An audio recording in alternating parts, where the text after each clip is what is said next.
ለየካቲት በዛቲ ዕለት አይረፍ። ቅዱስ ኤፍሬም መታሰቢያው ነው። በረከቱ በዚችም ዕለት የጴጥሮስና የሶፊያ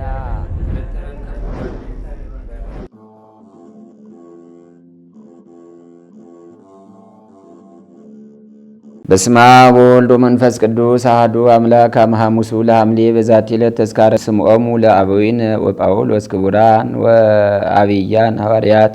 አንድ አምላክ በሆነ በአብ በወልድ በመንፈስ ቅዱስ ስም ሐምሌ 5 በዚች ቀን የክቡራንና የአበይት አባቶቻችን ሐዋርያት የጴጥሮስና የጳውሎስ የሰማዕትነታቸው መታሰቢያ ነው። ይህም ጴጥሮስ ከቤተ ሳይዳ ነበር፣ አሳ አጥማጅም ነበር። ጌታችንም ከተጠመቀባት ዕለት ማግስት አግኝቶ መረጠው። ከእርሱ አስቀድሞም ወንድሙ እንድርያስን አግኝቶ መረጠው። መድኃኒታችንንም እስከ መከራው ጊዜ ሲያገለግለው ኖረ። ፍጹም ሃይማኖት ለጌታው ቅናትና ፍቅር ነበረው። ስለዚህም በሐዋርያት ሁሉ ላይ አለቃ አድርጎ ሾመው። ጌታችንም ሰዎች ማን እንደሆነ ማንም እንደሚሉ ስለ ራሱ በጠየቃቸው ጊዜ ሌሎች ኤርምያስ ይሉሃል፣ ወይም ኤልያስ ወይም ከነቢያት አንዱ ነው ይሉሃል አሉት። ጴጥሮስ ግን የሕያው እግዚአብሔር ልጅ ክርስቶስ አንተ ነህ አለ። ጌታችንም የሃይማኖት አለት የቤተ ክርስቲያንም መሰረት ነህ ብሎ ብጽዕና ሰጠው። የመንግሥተ ሰማያትንም መክፈቻ ቁልፍ ሰጥቻለሁ አለው። አጽናኝ የሆነ የመንፈስ ቅዱስንም ጸጋ ከተቀበለ በኋላ ተናጋሪዎች በሆኑ በዚህ ዓለም ተኩላዎች መካከል ገባ። በውስጣቸውም ክብር ይግባውና በጌታ በኢየሱስ ክርስቶስ ስም በሰበከ ቁጥር የሌላቸው ብዙዎችን አሕዛብን መልሶ የዋሆች ምእመናን አደረጋቸው። ጌታችንም የማይቆጠሩ ታላላቅ ድንቆችና ታምራቶችን በእጆቹ አደረገ። ጥቅም ያላቸው 3 መልእክቶችንም ጽፎ ለምእመናን ላካቸው። ለማርቆስም ወንጌሉን ተርጉሞ አጽፎታል። ከዚህም በኋላ ወደ ሮሜ ከተማ ገባ። የከተማው መኳንንት ወደሚሰበሰቡበት ወደ ታላቁ የጨዋታ ቦታም ሄዶ በታላቅ ድምፅ እንዲህ ብሎ ተናገረ። የሚራሩ ብፁዓን ናቸው፣ ለእርሳቸውም ይራሩላቸዋልና። የዚህን ተከታታይ ቃሎች ተናገረ። በዚያም ከዚያ የነበሩ 4 የደንጊያ ምሰሶዎችም በሚያስፈራ ድምፅ አሜን አሉ። የተሰበሰቡትም ይህን ቃል በሰሙ ጊዜ ደነገጡ። ከ70 ዓመት ጀምሮ ሰይጣን ያደረበት አንድ ሰው ነበረ። ከነዚያ ድንጋዮች ቃልም ስለሰማ ያን ጊዜ ጋኔኑ ጣለው፣ ከእርሱም ወጥቶ ሄደ። መኳንንቱም ፈርተዋልና ስለዚህ ነገር እያደነቁ ወደ ቤታቸው ገቡ። ከከተማ መኳንንቶችም ቀውስጦስ የሚባል አንዱ ወደ ቤቱ በገባ ጊዜ ስሟ አክሮስያ ለምትባል ሚስቱ ዓለምን ስለመተው ለድሆችም ስለመራራትና የመሳሰለውን ቃል ጴጥሮስ እንዴት እንዳስተማረ ነገራት። እርሷን በሰማች ጊዜ በልቧ ይህ ነገር መልካምና ድንቅ ነው አለች። ጴጥሮስ ያስተማረውንም ሁሉ ያደርጉ ዘንድ በአንድነት ተስማሙ። ከዚህም በኋላ ገንዘባቸውን ሁሉ ለድሆች ሰጡ። ከዕለት ራት በቀር ምንም አላስቀሩም። ከጥቂት ቀኖችም በኋላ ንጉሡ ስለ መንግስት ሥራ ከእርሱ ጋር ለመመካከር በቶሎ እንዲደርስ ወደ እርሱ መልእክት ላከ። ቀውስጦስም ይህን በሰማ ጊዜ ገንዘብ ስላልነበረው ፈርቶ ደነገጠ፣ ተጨነቀም። ምክንያትም አመካኝቶ ይሰወር ዘንድ ከሚስቱ ጋር ተማከረ። እርሷ ግን ምክንያት አታደርግ፣ ነገር ግን ወደ ንጉሡ ሄደህ በጴጥሮስም አምላክ ጎዳናህን ያቅናልህ አለችው። እርሱም ነገሯን ተቀብሎ ወደ ንጉሡ ሄደ። በመንገድም ከእግዚአብሔር የታዘዘ ብዙ በረከት አገኘ። ወደ ንጉሡም ደረሰ። ንጉሡም በደስታና በክብር ተቀበለው። ከ3 ዓመት በኋላም ወደ ቤቱ በተመለሰ ጊዜ 2 ልጆቹ የተመረዘ ውሃ ጠጥተው እነሆ ሙተው ነበር። ሚስቱም ለእርሱ መንገርን ፈራች። ብዙ ምሳሌዎችንም ከመሰለችለት በኋላ ነገረችው። በሰማ ጊዜም እጅግ አዝኖ አለቀሰ። ሚስቱም እንዲህ አለችው፣ ጌታዬ ወይ ልባችን የሚጽናናበትን እርሱ ያደርግልናልና የጴጥሮስ ፈጣሪ እግዚአብሔርን እንለምነው። ሊጸልዩም በጀመሩ ጊዜ ቀውስጦስና አክሮስያ ወይ የደቀ መዝሙር የጴጥሮስን ቃል ስለሰማችሁና ስለተቀበላችሁ ስለዚህ ልጆቻችሁን በሕይወታቸው እሰጣችኋለሁ የሚል ቃልን ከሰማይ ሰሙ። ያን ጊዜም ልጆቻቸው ድነው ተነሱ።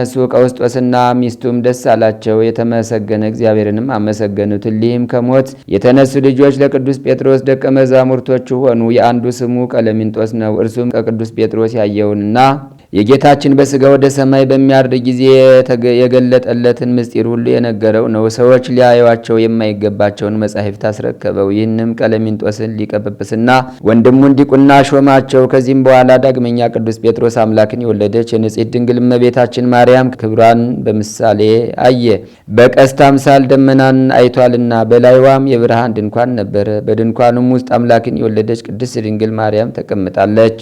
በእጆቻቸው ውስጥ የነበልባል ጦሮችንና ሰይፎችን የያዙ መላእክትና የመላእክት አለቆች በዙሪያዋ ነበሩ። እንዲሁም እያሉ ያመሰግኗት ነበር። ከእርሷ የደህንነት ፍሬ የተገኘ የሰመረች የወይን ተክል አንቺ ነሽ። ማኅፀንሽ የእግዚአብሔርን በግ የተሸከመ ንጽሕት አዳራሽ አንቺ ነሽ። ሁለተኛም እንዲህ ይሏት ነበር፣ የብርሃን እናቱ ሆይ፣ የምሕረት መገኛ ሆይ ደስ ይበልሽ። የአማልክት አምላክ የፍጥረት ሁሉ ጌታ የሆነ የመድህን ዙፋን ሆይ ደስ ይበልሽ። ክብርና ምስጋናን የተመላሽ የፍጥረቱ ሁሉም እመቤት ደስ ይበልሽ።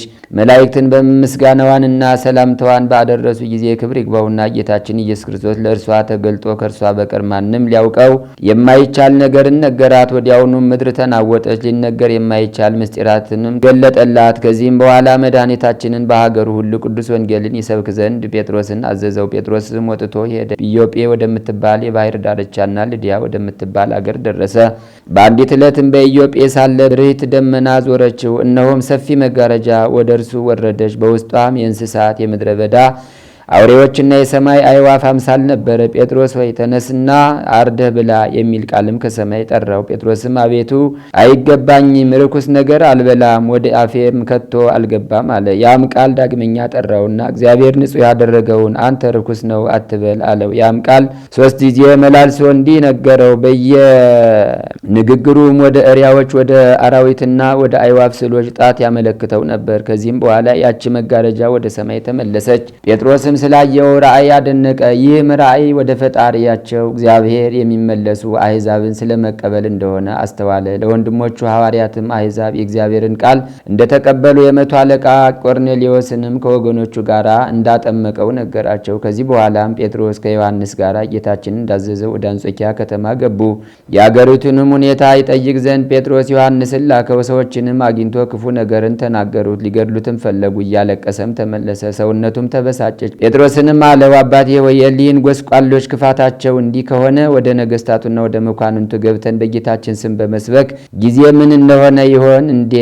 እንዲያውስ ሃይማኖትን እናስተምራለን። ቅዱስ ጴጥሮስም ወዳጄ ሆይ የ20ውን ቀን መንገድ በአንዲት ሌሊት ያመጣን እርሱ ስራችንን መልካም ያደርግልናልና አትፍራ አትዘንም አለው። ከዚህም በኋላ ወደ ከተማ መካከል ገብተው ክብር ይግባውና በጌታችን ስም ሰበኩ። የከተማው ሰዎችና የጣዖታቱ አገልጋዮችን በእነርሱ ላይ ተሰበሰቡ። ታላቅ ድብደባንም ደበደቧቸው፣ አጎሳቆሏቸው። ግማሽ የራስ ጠጉራቸውንም ላጭተው ተዘባበቱባቸው፣ አስረውም በግንብ ውስጥ ጣሏቸው። ከዚህም በኋላ ተነስተው ይረዳቸው ዘንድ ወደ እግዚአብሔር ጸለዩ። ወዲያውኑም ክብር ይግባውና መድኃኒታችን ኢየሱስ ክርስቶስ ኪሩቤሉና ሱራፌል እያጀቡት ተገለጠላቸውና እንዲህ አላቸው፣ የመረጥኳችሁ ጴጥሮስና ዮሐንስ ወይ በዘመኑ ሁሉ እኔ ከእናንተ ጋር እኖራለሁና አትፍሩ አትዘኑም።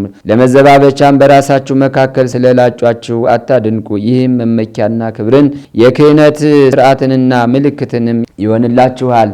ካህን የሚሆን ሁሉ ያለዚህ ምልክት ስጋዬንና ደሜን ማቀበል አይችልም። ይህ ምልክት እያለው የሚሞት ካህንም ኃጢአቱ ይሰረይለታል። ይህን ካላቸው በኋላ ከእርሳቸው ዘንድ በክብር አረገ።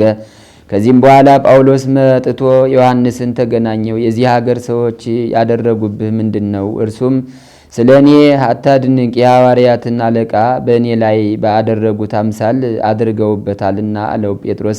ጳውሎስም አጽናናቸው፣ እንዲህም አላቸው፣ እኔ በጌታችን ፈቃድ ወደ ከተማው ውስጥ ገብቼ እናንተንም አስገባችኋለሁ። ከዚህም በኋላ ጳውሎስ ሄዶ ምክንያትን ፈጠረ። ጣዖታቸውንም እንደሚያመልክ መስሎ ሐዋርያትን እንዲያቀርቡለትና ስለ ስራቸውም እንዲጠይቃቸው የከተማውን መኳንንት አነጋገራቸው። መኳንንቱም ወደ ጳውሎስ እንዲያስቀርቧቸው አዘዙ። በቀረቡም ጊዜ ጳውሎስ ስለ ስራቸው ጠየቃቸው። እነርሱም ድንቆችና ታምራቶችን ለሚያደርግ ለክርስቶስ ደቀ መዛሙርቶቹ እንደሆኑ ነገሩት። ዳግመኛም እናንተ እንደ እርሱ ማድረግ ትችላላችሁን አላቸው። እነርሱም አዎ፣ በእርሱ ስም ሁሉን ስራ መስራት እንችላለን አሉት። ከዚህም በኋላ ከእናቱ ማኅፀን እውር ሆኖ የተወለደውን ዓይኑን አበሩ።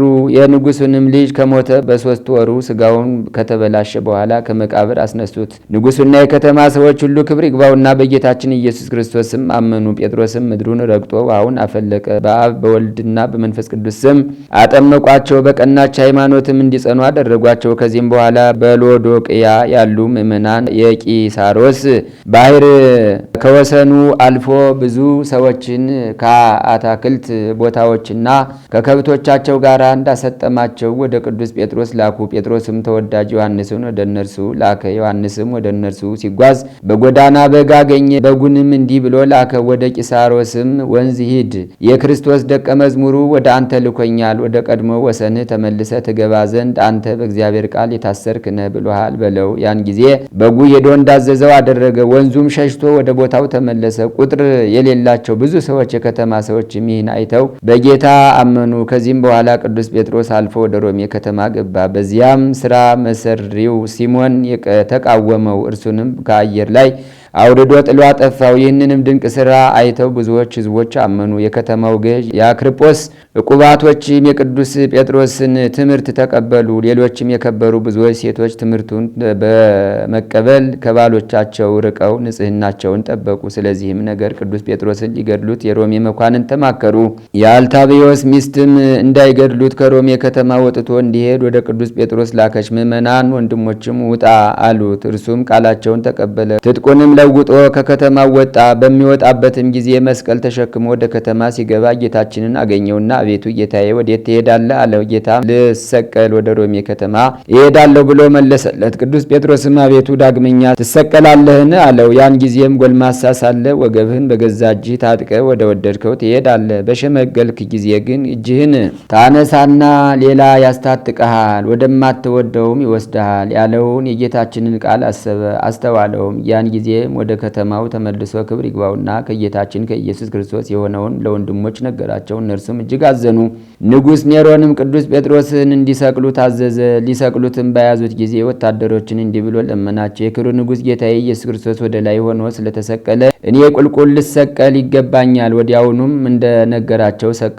ተሰቅሎም ሳለ ለምዕመናን የሕይወትን ቃል አስተማራቸው። በቀናች ሃይማኖትም እንዲጸኑ አዘዛቸው። ከዚህም በኋላ ነፍሱን በእግዚአብሔር እጅ ሰጠ። ለእግዚአብሔር ምስጋና ይሁን። እኛንም በአባታችን በቅዱስ ጴጥሮስ ጸሎት ይማረን፣ በረከቱም ከእኛ ጋር ትኑር ለዘላለሙ። ሰላም እብል ዘአክርጶስ አንስቴያ ዲዮርስ ወቃርያ አቅባማ አዲ ዋቅረባንያ ወለ አክሳቴያና ሰላም ብእሲተ አልታቢዮስ ዘሮሚያ። በቃለ ትምህርቱ ለጴጥሮስ ሐዋርያ ዘምስካበ ስእበት ወርኩስ ሰኪበ አበያ ሰላም ለመርቄሎስ ወልደ ዮና ዘቅብአ ፈዋት ሰበቀብአ ለስጋሁ በድና ይቤሉ ለሊሁ በቃለ ትሕትና እፎ በበድን ዛሂጎልከ ዘመጠነዝ ጼና እንዘህያው አንተ ወዳህና ሰላም ለከ ጴጥሮስ ተልሚድ ዘያቅበጽከ ተስፋ ነገረ ኑፋቄ ወካይድ እንዘ ተረውስ ጥበሁ ለመልእክተ ክርስቶስ ወልድ አመለሊከ ወሬዛ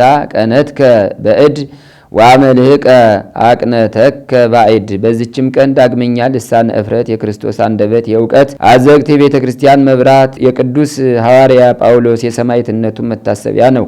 እንደ ስሙም ትርጓሜ መሪ አመስጋኝ ወደብ ጸጥታ ነው። ይህም ጳውሎስ አስቀድሞ በክርስቶስ ያመኑትን የሚያሳድድ ነበረ። እርሱም ከብንያም ወገን የፈሪሳዊ ልጅ ነው። ወላጆቹም ሳውል ብለው ስም አወጡለት። ትርጓሜውም ስጦታ ማለት ነው። ቁመቱ ቀጥ ያለ፣ መልኩ ያማረ፣ ፊቱ ብሩህ፣ ቅላቱ እንደ ሮማን ቅርፍት ደበብ ያለ፣ ዓይኑም የተኳለ የሚመስል፣ አፍንጫው ቀጥ ያለ፣ ሸንጎበታም፣ ጉንጩ እንደ ጽጌረዳ ነበረ። እርሱም ሕገ ኦሪትን አዋቂ ነበረ። ለሕጉም ቀናተኛ ሆኖ ምዕመናንን አሳዳጅ ነበረ። ወደ ሊቀ ካህናቱም ሄዶ በመንገድ የሚያገኘው ሰው ቢኖር ወንዶችንና ሴቶችን እንደታሰሩ ወደ ኢየሩሳሌም ይመልሳቸው ዘንድ ደማስቆ ከተማና ለምኩራቦች የፈቃድ ደብዳቤ ለመነ። ሲሄድም ወደ ደማስቆ ከተማ አቅራቢያ በደረሰ ጊዜ ድንገት ከሰማይ መብረቅ ብልጭ አለበት፣ በምድር ላይም ወደቀ። ወዲያውኑም ሳውል ሳውል ለምን ታሳድደኛለህ? የሚለውን ቃል ሰማ። ሳውልም አቤቱ አንተ ማነህ? አለው። አንተ የምታሳድደኝ የናዝሬቱ ኢየሱስ ነኝ። በሾለው ብረት ላይ ብትረግጥ አንተን ይጎዳሃል አለው። እየተንቀጠቀጠም አደነቀ። አቤቱ ምን እንዳደርግ ትሻለህ? አለው። ጌታም ተነስና ወደ ከተማ ግባ፣ ልታደርገው የሚገባህን ከዚያ ይነግሩሃል አለው። ከእርሱ ጋራም ቆመው የነበሩ ሰዎችም ንግግሩን ይሰሙ ነበር፣ ነገር ግን የሚያዩት አልነበረም። ሳውልም ከምድር ተነሳ፣ ዓይኖቹም ተገልጠው ሳሉ አያይም ነበር። እየመሩም ወደ ደማስቆ አስገቡት። በዚያ ሳያይ ሳይበላና ሳይጠጣ 3 ቀን ሰነበተ። በዚያም በደማስቆ ከደቀ መዛሙርቱ ወገን ሐናንያ የሚባል አንድ ሰው ነበረ። ጌታም በራእይ ተገለጠለትና ሐናንያ ብሎ ጠራው። እርሱም አቤቱ ጌታዬ እነሆኝ አለ። ጌታም ተነስና ቀጥተኛ ወደምትባለው መንገድ ሂድ፣ በይሁዳ ቤትም ጠርሴስ ከሚባል አገር የመጣ ሳውል የሚባል ሰው ፈልግ፣ እርሱ አሁን ይጸልያልና አለው። ሐናንያ ግን መልሶ እንዲህ አለ፣ አቤቱ ስለዚያ ሰው በኢየሩሳሌም በቅዱሳኖችህ ላይ የሚያደርገውን ክፉ ነገር ሁሉ ከብዙ ሰዎች ሰምቻለሁ። ወደዚህም ከካህናቱ አለቃ አስፈቅዶ የመጣ ስምህን የሚጠሩትን ሁሉ ሊያስር ነው። ጌታችንም ተነስና ሂድ፣ በአሕዛብና በነገስታት በእስራኤልም ልጆች ፊት ስሜን ይሸከም ዘንድ ለእኔ የተመረጠ ዕቃ አድርጌዋለሁና እኔም ስለ ስሜ መከራ ይቀበል ዘንድ እንዳለው አሳየዋለሁ። ያን ጊዜም ሐናንያ ሄደ፣ ወደ ቤትም ገባ። ወንድሜ ሳውል በመንገድ ስትመጣ የታየህ ጌታችን ኢየሱስ ክርስቶስ ታይ ዘንድ የመንፈስ ቅዱስ ጸጋ ይሞላብህ ዘንድ ወደ አንተ ልኮኛል አለው። ያን ጊዜም የሸረሪት ድር የመሰለ ከዓይኖቹ ላይ ተገፎ ወደቀ። ዓይኖቹም ተገለጡ። ወዲያውም አየ። ተነስቶም ተጠመቀ። እህልም በልቶ በረታ። ከደቀ መዛሙርትም ጋር በደማስቆ ጥቂት ቀን ሰነበተ። በዚያው የዚህ የእግዚአብሔር ልጅ ነው ብሎ ስለ ኢየሱስ ክርስቶስ ሰበከ፣ አስተማረ።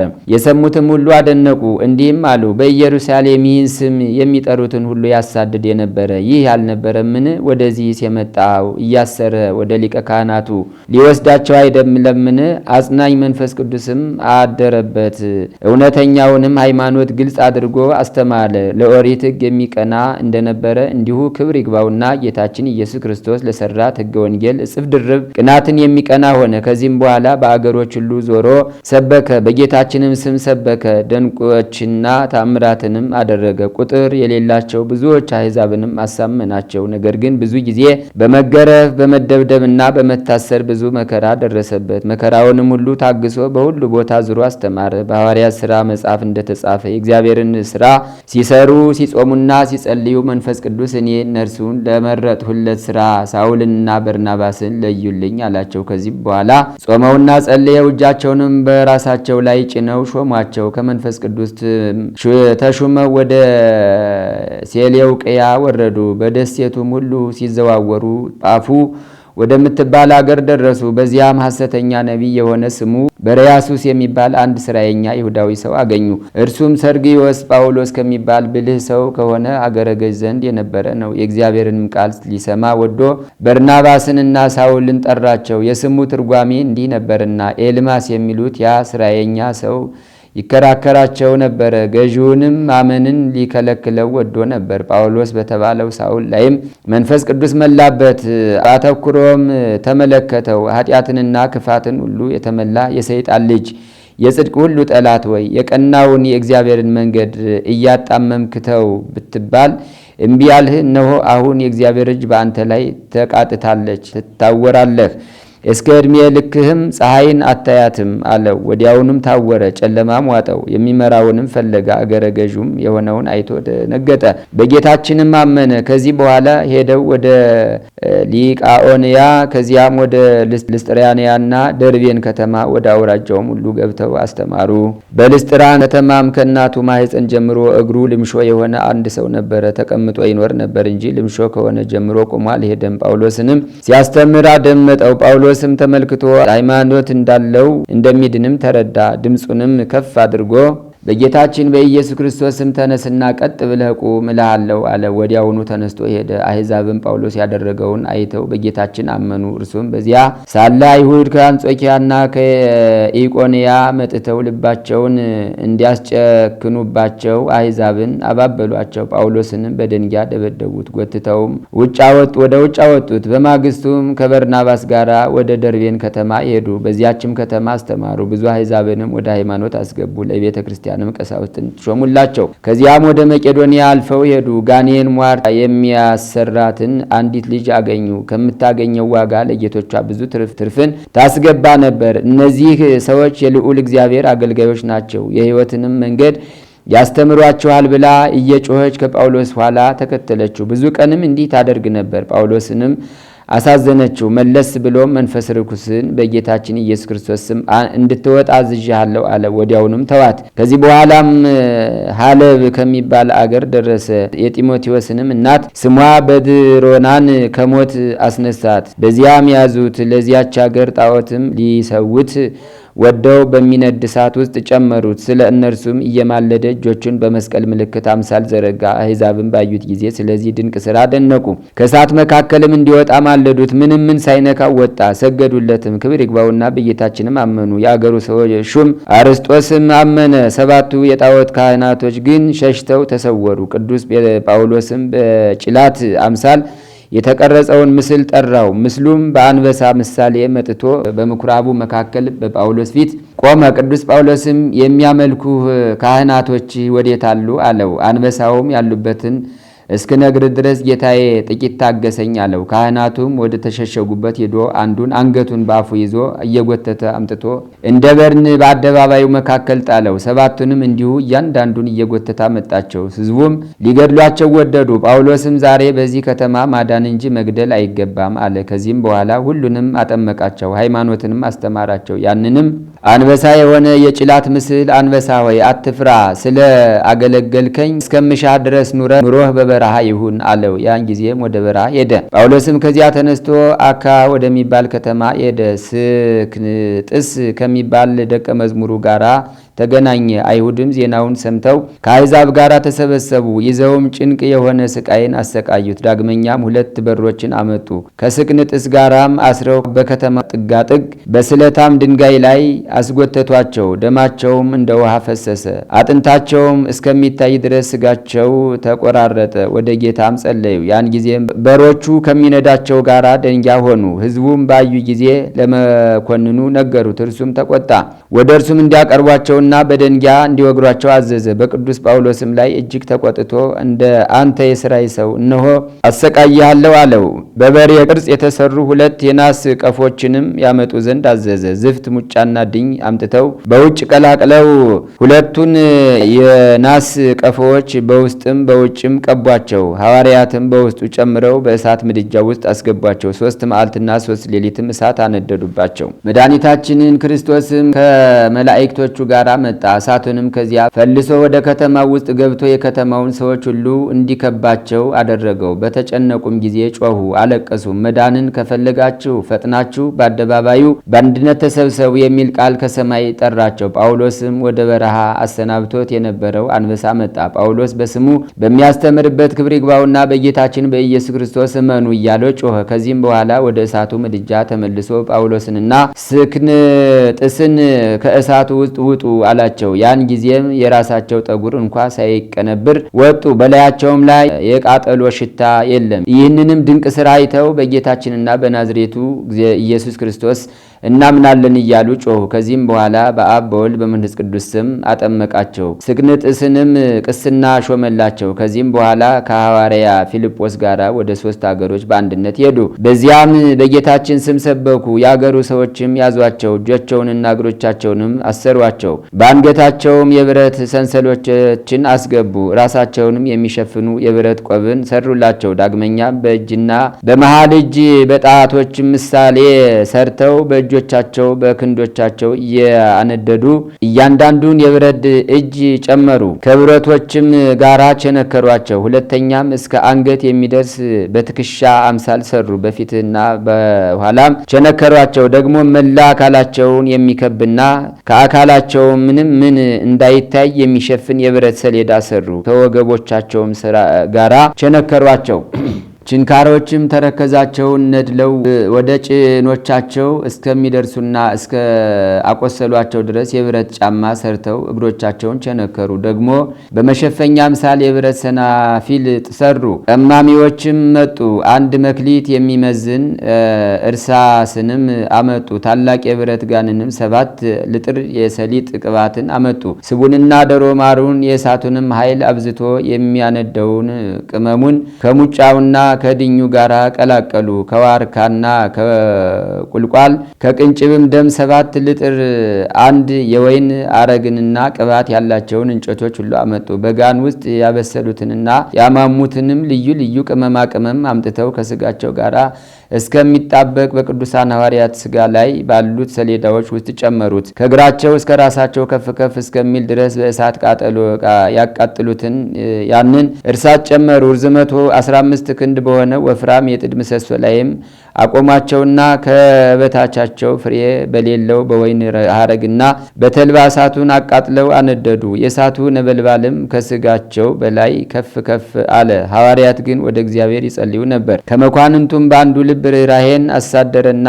እንዲፈቷቸው አዞ ፈታቸው። በፈቷቸውም ሰሌዳውን ከሳቸውም ላይ ባስወገዱ ጊዜ ቆዳቸው ተገፈፈና ከብረቱ ሰሌዳዎች ጋር ብዙ ደምም ከስጋቸው ፈሰሰ። ሰይጣንም በከተማው ሰዎች ልብ አደረና ሐዋርያትን ወደ እሳት ውስጥ መለሷቸው። ያን ጊዜ ጌታችን ወርዶ የእሳቱን ነበልባል አጠፋው። ዝናምን የተመላች ብርህት ደመናም መጥታ ቅዱሳን ሐዋርያትን ከበበቻቸው። በዚያችም አገር አንድ ጊዜ በደንጊያ በመወገር አንድ ጊዜም በፍላጻ በመንደፍ ብዙ ተሰቃዩ። ከዚህም በኋላ ሙታንን ባነሱ ጊዜ የከተማው ሰዎች ሁሉ አመኑ፣ አጠመቋቸው። ቤተ ክርስቲያንንም ሰሩላቸው፣ ካህናትንም ሾሙላቸው። በቀናች ሃይማኖትም እስቲጸኑ አስተማሯቸው። ከዚያም ወጥተው ጌታችን ወዳዘዛቸው ወደ ሌላ አገር ሄዱ። ክብር ይግባውና ጌታችን ኢየሱስ ክርስቶስ ለጳውሎስ ተገለጸለትና የመረጥኩ ጳውሎስ ሆይ ሰላም ላንተ ይሁን። መታሰቢያን የሚያደርገውን በስምህ ቤተ ክርስቲያን የሚሰራውንና በውስጧም የሚጸልየውን ስለትንና መባንም የሚሰጠውን በመታሰቢያህም ቀን ለድሆች የሚመጸውተውን ሁሉ ካንተ ጋራ በመንግሥተ ሰማያት አኖራቸዋለሁ አለው። በስም የታነጹትንም አብያተ ክርስቲያናት መላእክቶችን እንዲጠብቋቸው አደርጋቸዋለሁ። ብዙ ቃል ኪዳንም ሰጠው። በመለኮታዊ አፉን ሳመውና ከእርሱ ዘንድ ወደ ሰማያት በክብር አረገ። ከዚህም በኋላ እሊዋሪቆን ወደምትባል ታላቅ ሀገር እስከሚደርስ በብዙ አገሮቹ ተመላለሰ። በዚያም የብርሃን እናት እመቤታችን ቅድስት ድንግል ማርያም ተገልጻለት አረጋጋቸው፣ ረዳቸውም። በመጋቢት 29 እንደጻፍነው የሀገሩን ሰዎች እንዲያጠምቃቸውና እንዲያስተምራቸው አዘዘችው። ከዚህም በኋላ ወደ ሮሜ ከተማ ገብቶ በውስጧ ሰበከ። በስብከቱም ብዙዎች ሰዎች አምነው የክርስትና ጥምቀትን አጠመቃቸው። በመጻሕፍትነት የታወቁ 14 መልእክቶችን ጻፈ።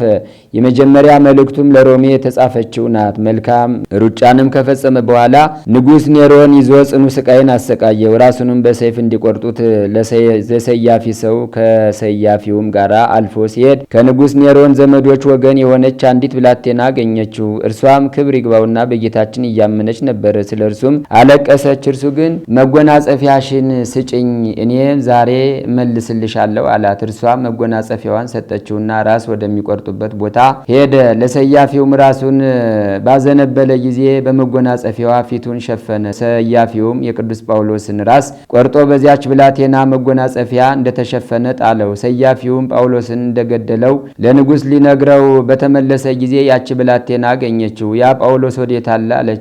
ራስ በሚቆረጥበት ቦታ ወድቋል፣ ራሱንም በመጎናጸፊያ ተሸፍኗል አላት። እርሷም እንዲህ ብላ መለሰችለት፣ ዋሽተሃል። እነሆ ጴጥሮስና ጳውሎስ በእኔ ዘንድ አልፈው ሄዱ። እነርሱም የመንግሥት ልብሶችን ለብሰዋል፣ በራሳቸውም ላይ በዕንቁ የተጌጡ ዓይንን የሚበዘብዙ አክሊላትን አድርገዋል። መጎናጸፊያዬንም ሰጡኝ። እርሷም እነውሃት ተመልከታት ብላ ለዚያ ሰያፊ አሳየችው። ከእርሱ ጋር ለነበሩትም አሳየቻቸው።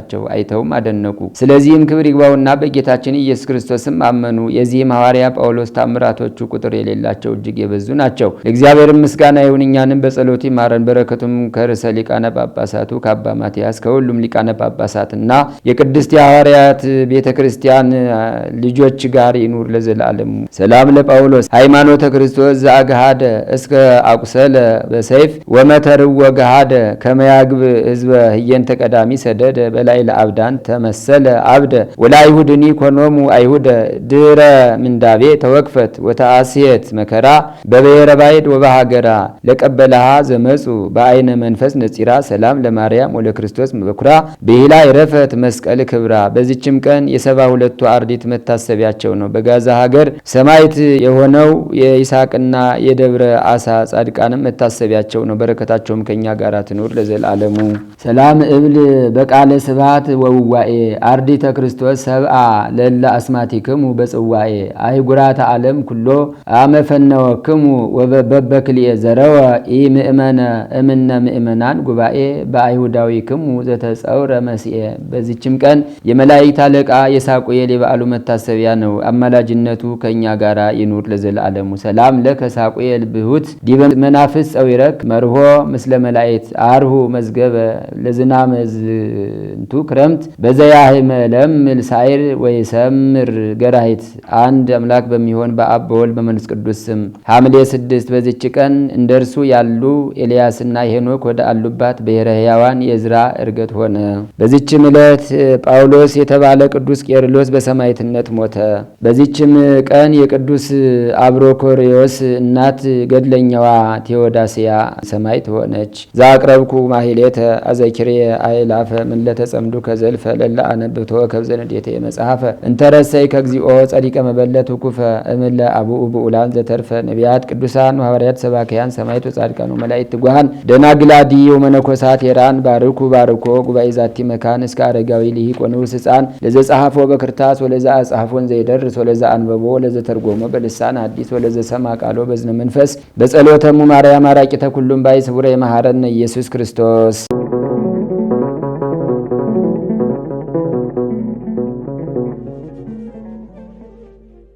የጻድቁ የአባታችን ረድኤት በረከት አማላጅነት በሁላችን በሕዝበ ክርስቲያን ላይ ጸንቶ ይኖርና ጻድቁ አባታችን አቡነ ገብረ መንፈስ ቅዱስ ያደረጉት ተአምር ይህ ነው። አባታችን ገብረ መንፈስ ቅዱስ በኢትዮጵያ ሳለ በየዓመቱ 3 ጊዜ ጌታችን ወደ ተወለደባትና ወደ ተጠመቀባት ወደ ተሰቀለበትና ወደ ተቀበረባት አገር በዚያ ስጋው ደሙን ይቀበል ዘንድ ኢየሩሳሌም ይሄድ ነበር። ከዚያም ከጌታችን ከኢየሱስ ክርስቶስ መቃብር ደርሶ ይሰግዳል። በዚያም ለረጅም ጊዜ ቆሞ ይጸልያል። ስለ ኢትዮጵያ ሰዎችም ይማልዳል። ቃል ኪዳን ይሰጠው ዘንድ ወደ ፈጣሪው ይማልዳል። ምልጃውም ከእግዚአብሔር ፊት ደርሷልና። በዚህም ጊዜ ሰማያት ይከፈታሉ፣ የእሳት መጋረጃ ይገለጣል፣ 3 አካላት ይታያሉ። የምህረት አስራት 100,000 ቃል ኪዳን ይሰጠዋል። ሁልጊዜ ምህረትን ለማግኘት ይቆማልና የኢየሩሳሌምን ግብሯን ሊረዳ ይፈልጋል። ከመላእክት ጋር ደስታን ሊካፈል ይወዳል። በዚያም ክርስቶስ ተወልዷል፣ በዚያም ተጠምቋል፣ በዚያም ክርስቶስ ተሰቅሏል፣ በዚያም በቀኖት ተቸንክሯል፣ በዚያም ክርስቶስ ተቀብሯል፣ በዚያም ከሙታን ተለይቶ ስለተነሳ የትንሣኤውን ብርሃን ተስፋ ያደርጋልና በዚያም እመቤታችን ማርያም ልጇን ታቅፋ በደስታ ያያታል። ነቢያትና ሐዋርያት በክብር በምስጋና ከእርሱ ጋር ሲደሰቱ ይመለከታል። እነርሱም ወገናችን ዘመዳችን ይሉት ነበር። ያን ጊዜም ከ7ቱ ሊቃነ መላእክት አቤቱ ሕዝብህን ይቅር በል የባሮችህንም ቃል አትርሳ የሚል ቃል እየሰማ እርሱም ከእነርሱ ጋር ይጸልይ ነበር። ነቢዩ ዳዊት እንደተናገረ እንዲህ ሲል አቤቱ ላንተና በጽዮን ምስጋና ይገባል። አቤቱ ወደ አንተ የመጣው የደማዊ ስጋዊ ጸሎት ሁሉ ተቀበል። ሰማያውያን በእውነት ምስጋናን ያቀርባሉ። አባታችን አቡነ ገብረ መንፈስ ቅዱስም እንዲህ አለ።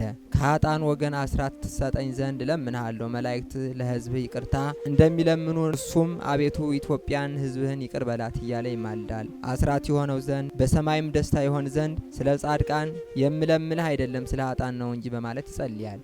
ጌታ ኢየሱስ ክርስቶስም አባታችን ጻድቁ አቡነ ገብረ መንፈስ ቅዱስን ወንጌል አባትና እናትን ሚስትና ልጅህን ወንድምና እህትን ገንዘብህና እርሻህን ስለኔና ስለ ወንጌል የተወ በዚህ ዓለም በሚመጣውም ዓለም 100 እጥፍ ዋጋ እንዲያገኝ ሁሉ ለአንተም ለተከበረው አገልጋይ የኢትዮጵያ ሰዎች አስራት አድርጌ እሰጥሃለሁ አለው። አባታችን አቡነ ገብረ መንፈስ ቅዱስም ከፈጣሪው ከኢየሱስ ክርስቶስ ይህንን ቃል ኪዳን ከተቀበለ በኋላ በፍጹም ደስታ እግዚአብሔርን እያመሰገነ ከዚያ ተነስቶ በነፋስ ሰረገላ ተቀምጦ ወደ ሀገሩ ተመልሶ እንደ ዓይን ጥቅሻ ከኢትዮጵያ ምድር ደረሰ።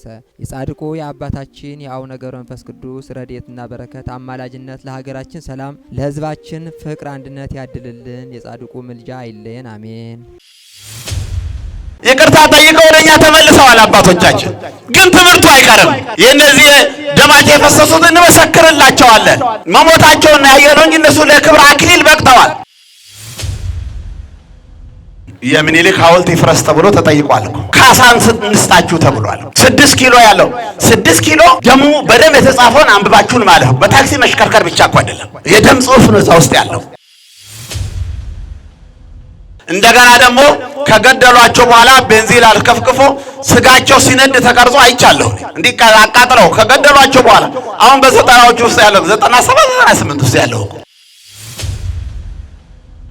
አንባርክም። እኛ የሃይማኖት ሰው ታንክ ባርኮ ሂዱና ሰዎቹን ግደሉ አይልም። ሃይማኖታችሁን ለውጡ፣ ክራችሁን ቁረጡ ተብሎ መስቀሉን የነከሰው አይታችኋል ሲገደል። በእኔ ስም በሰዎች ሁሉ ዘንድ የተጠላችሁ ትሆናላችሁ። ይሄ ማቴዎስ 10 ላይ መድኃኒታችን ኢየሱስ ክርስቶስ ሐዋርያትን ሲያስተምራቸው ሲመራቸው የሰጣቸው ከተመረቁበት የምርቃት ማዕረጋቸው አንዱ ቃል ነው። ይሄ እግዚአብሔር ሰው ትምህርት ተምሮ በዓለም ዘንድ ትምህርት ተምሮ በዲፕሎማ በዲግሪ በዛ ጊዜም ባለው ዕውቀት ጥሩ ደሞዝ አግኝቶ ቤት ሰርቶ ጥሩ ኑሮ ለመኖር ነው ሰው የሚማረው። የጌታ ተማሪዎች ግን የተማሩት የተመረቁት ወተከውኑ ጽሉአነ በሀበ ኩሉ ሰብ በእንተ ስሜ አዲስ እንዳይሆንባቸው ወደዚህ ጨለማ ዓለም ሲገቡ ብሉይ ኪዳንን ወደ አዲስ ኪዳን ለመቀየር ለባለቤቱ ያልተመቸች ዓለም ጌታ ብሉይ ኪዳንን ወደ አዲስ ኪዳን ለመቀየር መስቀል ላይ ውሏል። ስጋውን ቆርሷል፣ ደሙን አፍሷል። በወቅቱ የነበሩ ሊቃነ ካህናት የሃይማኖት ጉዳይ ብቻ ሳይሆን የሕገ ኦሪት ጉዳይ ብቻ ሳይሆን የጥቅም ጉዳይ አብሮ ትስስር ስለነበረ ኦሪት ከተሻረች ጥቅማችን ኑሯችን ይቀርብናል በማለት ሁሉን የፈጠረውን አምላክ ወስተዚያሁ መጻ ወእሊያሁ ሰይተወክፍዎ ወደ ገዛ ወገኖቹ መጣ። ወንድሞቹ ራሳቸው አልተቀበሉትም። እግዚአብሔር 4 ነገር ይመርጣል። ከሀገር ኢየሩሳሌምን መርጧል። ከሰው አብርሃምን መርጧል። ከአትክልት ወይንን ይመርጣል። ከአዝሪት ደግሞ ስንዴን መርጧል።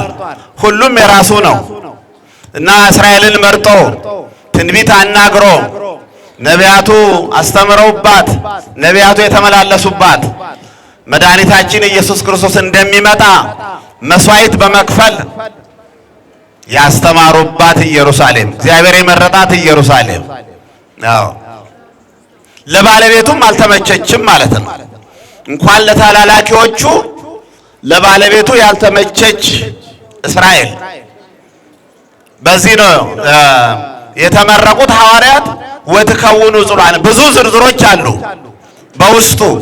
አንዱ ኃይለ ቃል ግን ወትከውኑ ጽሉአነ በሀበ ኩሉ ሰብ በእንተ ስሜ። ማቴዎስ 10:22 ላይ ነው ይቺ ቃል ያለችው። እና ቤተ ክርስቲያን ከክርስቶስ ጀምሮ ከራሱ ጀምሮ እሱም ሲጠላ ቤተ ክርስቲያንም ስትጠላ ደቀ መዛሙርቱም ሲጠሉ ሲገፉ ሲገደሉ ሲታሰሩ እስከ ዛሬ ደርሰናል። እና ሁለቱ ብርሃናት ዓለም የተባሉ ሐዋርያት ዛሬ ታላቅ በዓላቸው ነው። እንግዲህ መጀመሪያ ሐዋርያው ቅዱስ ጴጥሮስ ከአሳ ማጥመድ የተጠራ ሐዋርያ ነው። ከወንድሙ እንድርያስ ጋራ ጌታ ወደዚህ ዓለም መጥቶ ወንጌልን ሲያስተምር የሚተኩ ሰዎች ስለሚያስፈልጉት የሚያስተምሩ ሰዎች ስለሚያስፈልጉት 12ቱን ሐዋርያት ሲመለምል ሲጠራ በዘር የነበረውን ክህነት ሽሮ በነገደ ሌዊ በአሮን በኩል የነበረውን የክህነት የዘር ክህነት ሽሮ ከሁሉም ቦታ ሐዋርያትን ሰብስቦ ጠርቶ እና እነዚህ ሁለቱ ሐዋርያት ሐዋርያው ቅዱስ ጴጥሮስ የመጀመሪያ ስሙ ስምዖን የተባለው ከአሳ ማጥመድ ከወንድሙ ጋር አሁን አሳ ታጠምዳላችሁ እኔ ሰው አጥማጆች አደርጋችኋለሁና ኑና ተከተሉኝ ተብሎ የተጠራ ሐዋርያ ነው። በደብረ ታቦር ከጌታ ጋር በታላቁ ምስጢር አምላክነቱን በገለጠላቸው ጊዜ በደብረ ታቦር አብሮ የተገኘ ሐዋርያ። አንድ ወቅት ደቀ መዛሙርቱ በባህር ላይ በጀልባ ሲጓዙ መድኃኒታችን ኢየሱስ ክርስቶስ በባህር ላይ እነሱ ላይ እየተጓዘ በባህር ላይ ሲጓዝ ሲፈታተንን የነበረው ሰይጣን በባህር ላይ ሲጓዝ መጣብን ብለው በፈሩበት ጊዜ እኔ ነኝ አይዟችሁ አትደንግጡ ብሏቸው ሐዋርያው ብዙ ጊዜ ሰው ተፈጥሮ እንግዲህ ይለያያል። ፍጥነት ነበረው፣ ቀናይነት ነበረው። ለብዙ ነገር ቀደም ብሎ ፈጠን ብሎ አንዳንድ ነገሮችን መናገር መስራት ይቀናዋል ሐዋርያው።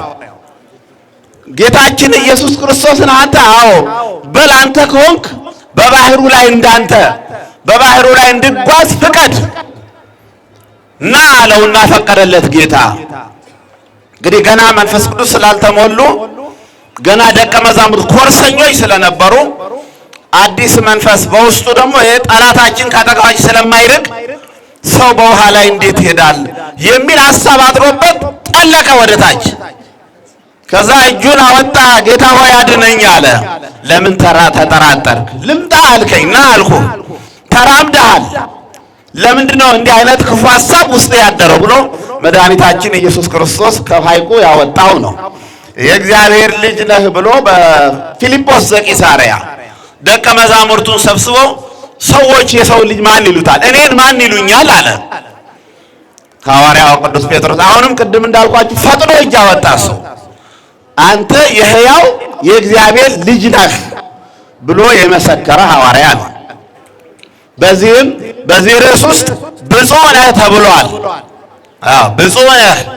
ስጋን የለበስከው ስጋ በአንተ ውስጥ የሚመላለሰው ደም ያንተ ሰብአዊ ተፈጥሮ አይደለም የፈቀደልህ፣ የሰማዩ አባቴ ይህን ፈቅዶልሃልና ብፁዕ ነህ ብሎ ብፁዕ እከሌ የሚባል ከዚህ ከመጽሐፍ ቅዱስ የተወሰደ ነው ማለት ነው።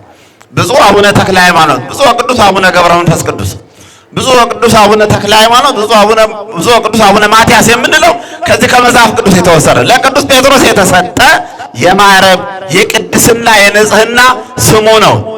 ይህንን የእግዚአብሔርን ነገረ መለኮት አምላክ ወሰብ የሆነውን ስጋ ለብሶ ወደዚህ የመጣውን አምላክ ተረድቶ አውቆ የእግዚአብሔር ልጅ ነህ ስላለ ይሄ ብፁዕነት ለሐዋርያው ተሰጥቶታል ማለት ነው።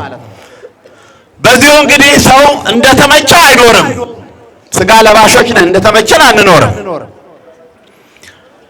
ሁለት ፈተናዎች አሉ በሰው ላይ። አንዱ ፈተና ከራስ የሚፈልቅ የራስ ፍላጎት፣ የራስ አስተሳሰብ። ሁለተኛው ፈተና ያው ዲያብሎስ ነው፣ ጠላታችን ነው። ሰው ይሄ ጠንካራ ፈተና አለበት የሰው ሁሉ ማለት ነው። እና በዛ አስፈሪ ችግር በሆነበት ሰዓት ሐዋርያው ቅዱስ ጴጥሮስ እኔ ጌታ ሞታለሁ፣ ሰቀላለሁ፣ ከሙታን ተለይሼ እነሳለሁ ሲል እንዴ ማን ነው የሚሰቅልህ? ማን ነው የሚነካህ? ማን ነው የሚቀርብህ? ያለ ሐዋርያ የማልኮስን ጆሮ በሰይፍ የቆረጠ ከጌታ ጋር የነበረ ለጌታ ተቆርቆሮ ጆሮ የቆረጠ ጌታ ደግሞ የሰው ደም ላፈስ አልመጣሁም የራሴ ደም ፈሶ ሰውን ለማዳን ነው የመጣሁት ብሎ የሰውየውን ጆሮ ቀጠለለት ይላልና ይህን ያደረገው ሐዋርያ እንቅፋት ገጠመው። ዳዊትም እንቅፋት ገጥሞታል። ሁሉም እንቅፋት ይገጥመዋል። በእግዚአብሔር ድጋፍ ነው ሁሉም። እግዚአብሔር ያልደገፋቸው ቅዱሳን እግዚአብሔር እንዲበቁ ያልረዳቸው የሉም። ያለሱ ምንም ይሰራ ነገር የለም እና ሲፎክር ያን ጆሮ ሲቆርጥ ሰይፍ የታጠቀው ሐዋርያው ጌታ ተይዞ ወደ ሊቀ ካህናቱ ግቢ በሚሄድበት ሰዓት ጌታ አንድ ነገር ነግሮታል። አንተ እኔን ዶሮ ሳይጮህ 3 ጊዜ ትክደኛለህ ብሎ መድኃኒታችን ኢየሱስ ክርስቶስ ይህን መረጃ ሰጥቶታል። እንዴት ተብሎ እንዴት ተደርጎ አይሞከርም አይታሰብም አለ። ፈተና ከሰው ፈተና አይለይም። ጌታ ተይዞ ወደዛ ታስሮ ሲገባ አንድ ሰዓት ሲነድ የምታነድ የነበረች ሴትዮ አያችሁ ይሄም እኮ ከናዝሬቱ ኢየሱስ ጋር ነበረ ስትል ዞር በይ አንቺ የምትዩን አላውቀውም። ብፁዕ የተባለው ሰው ተመልከቱ። እየተጠገኑ ነው፣ ሁሉም እየተጠገነ ነው። እግዚአብሔር ጠጋኝ ነው። እግዚአብሔር የሰው ዓላማ እንዲበላሽ አይፈልግም። አይደለሁም አላት። ከእሱ ጋር አይደለሁም አለ። አሁን በዚህ ርዕስ ውስጥ ሐዋርያው ቅዱስ ጴጥሮስ ከሃዲ ነው አይደለም የምንለው እኛ ዕለት እቂት ገጠመው ነው የምንለው። ከሃዲ ነው ክዶ አይባልም። ዕለት እቂት ገጠመው፣ የጥንቃቄ ጉድለት ከእሱ ጋር አይደለሁም አለ። ሁለተኛ እንደዚህ ሌላ ሰው ደግሞ ይሄ እኮ ከናዝሬቱ ኢየሱስ ጋር ነው ሲባል አይደለሁም፣ ዝም ብላችሁ አዘባርቁ፣ እኔ ከሱ ጋር አይደለሁም አለ። ሶስተኛም እንደዚሁ እንቅፋት ገጠመው ማለት ደብረ ታቦር የወጣው ሐዋርያ ብርሃነ መለኮቱን ያየ ሐዋርያ ያው አንተ የእግዚአብሔር ልጅ ነህ ያለው ሐዋርያ አላውቀውም አለ። እለትኪት ነው የሚባለው። እለትኪት አስጨናቂ የሆነ ሰዓት በመንፈስ ካልሆነ በስጋ የማናልፋት ሰዓት ትገጥመናለች። በጣም አስቸጋሪ የሆነ ሰዓት ማዶ ለማዶ ጌታ ማዶ ሆኖ ፍርዱ ወንበር ላይ ፊት ቆሞ ሲያየው ቅዱስ ጴጥሮስን አይን ላይ ተገጣጠሙ ጌታና ሐዋርያው። ትዝ አለው። ጥሩ ነው እኮ ትዝ አለው ይላል። አሁን ችግራችን ኃጢአታችን ትዝ አለን እያለን ነው የተቸገርነው። ትዝ አለው የተነገረው ነገር አሃ ለካ ክጄዋለሁ ለካ አጥፍቻለሁ ማለት አልነበረብኝም ማለትና ምርር ያለ ለቅሶ ወዲያውኑ ወጥቶ ለቅሶ አለቀሰ ነው የሚለው። በመጽሐፍ ቅዱስ ውስጥ ሶስት ከባድ ለቅሶች ያለቀሱ፣ የአዳም ለቅሶ፣ የዳዊት ለቅሶ፣ የሐዋርያው የቅዱስ ጴጥሮስ ለቅሶ በጣም ከባድ ለቅሶዎች ናቸው። እግዚአብሔር መሐሪ ነው። ወመኑ መሐሪ ዘከማከ የተባለው አምላካችን አዎ ተቀበለው። እንባውን አፈሰክ ስቅ ብሎ አለቀሰ፣ መራራ ለቅሶ። ያው እንዲህ አይነት ፈተና ገጥሞት ምርር ያለ ለቅሶ። ለኛም እኮ ይሄ ትምህርት ይጠቅሰናል። ኃጢአታችን ልናስብ ይገባል፣ ልናስታውሰው ይገባል። የወደቅንበትን ቦታ፣ የወደቅንባቸውን ቃላት፣ የሰራናቸውን ስህተቶች ልናስታውስ እኮ ይገባል። ወዲያውኑ መፍትሄ ያገኘ እለትኪት ገጠመው፣ ፈተና ገጠመው፣ ወዲያውኑ ነው መፍትሄውን ያገኘው ማለት ነው። መፍትሄው ምንድነው? አልቅሶ ንስሐ መግባት።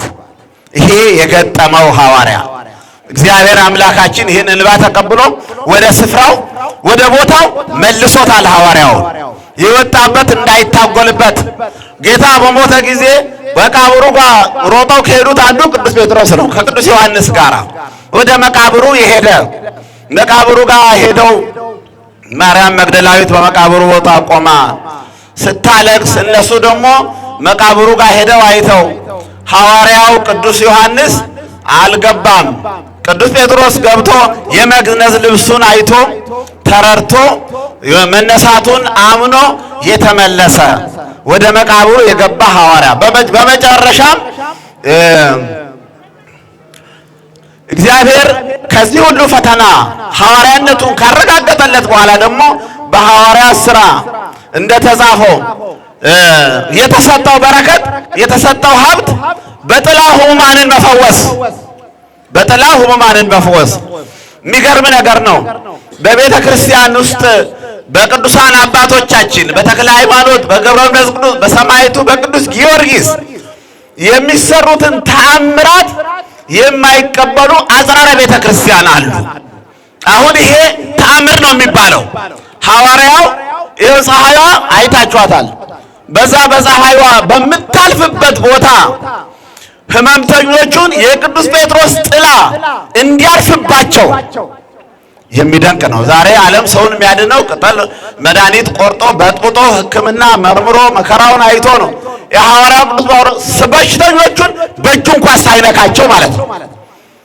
የሚደንቀው ግን ከሐዋርያው መፈወስ ከሕሙማኑ መፈወስ ይልቅ ያድንልናል ብለው አምነው ሕመምተኞቹን የሚያመጡ ሰዎች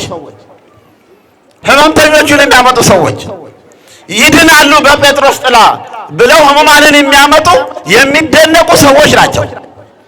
እና ጥላ ያረፈበት ሁሉ ከማንኛውም ሕመም ከማንኛውም ደዌ ይህ የሆነው መንፈስ ቅዱስን ከተቀበሉ በኋላ ፈሪዎች የነበሩ ጨካኞች ጥቡዓን ከሆኑ በኋላ ለእግዚአብሔር ሕይወታቸውን ከሰጡ በኋላ ይሄ በረከት ተሰጠው ማለት ነው። ጥላ በጥላ ሕመምተኞችን ማዳን